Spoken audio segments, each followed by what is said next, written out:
कि नहीं है ठीक है हम भी सेवा दे, बड़ी भाग्य हमार भाई।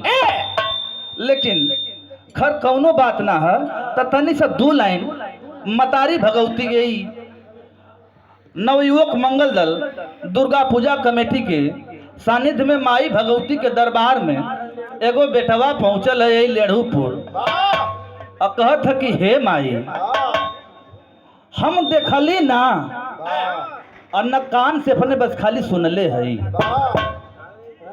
हमार माई भी तो के माई कहलस, हमारे माई का माई भी तो के माई कहलस। आज एगो अनाथ बेटवा ए दुआरे तोरे आए के तोहू के माइये कहत है। 2 लाइन मास्टर कैसे तनी बनाए के ले आओ हमारे भाई। हाँ तो बस खाली कहा था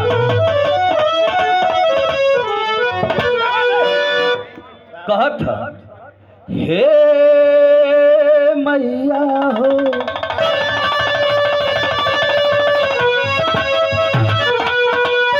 मैया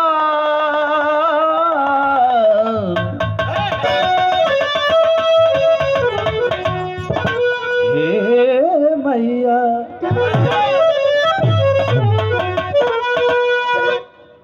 और सम्मान की कड़ी में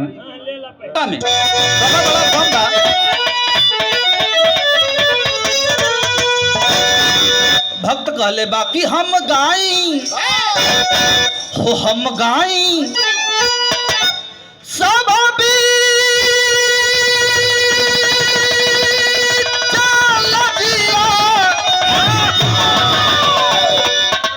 बचा ले बुए माई खाली सरगम कतार झन हो ही सरगम कतार झन का दे बुए माई सरगम कतार झन का दे बुए।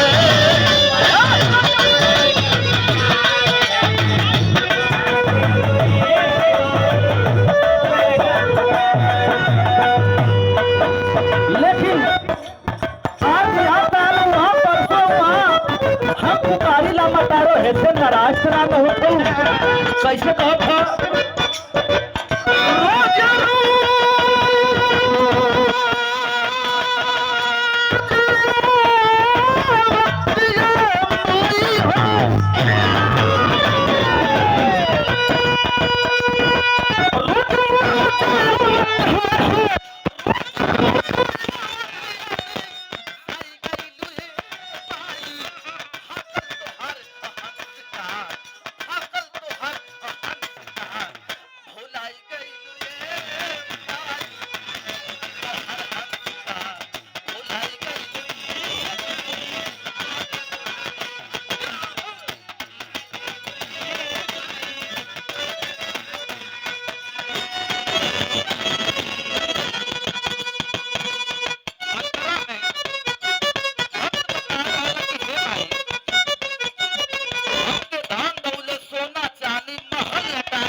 आदरणीय पूज्य श्री अखिलेश श्रीमान अखिलेश पांडे पार्षद जी के द्वारा यह 501 रुपए का शुभ आशीर्वाद और बड़े भैया के द्वारा 101 रुपए का आशीर्वाद और एक भैया बेटवा के आस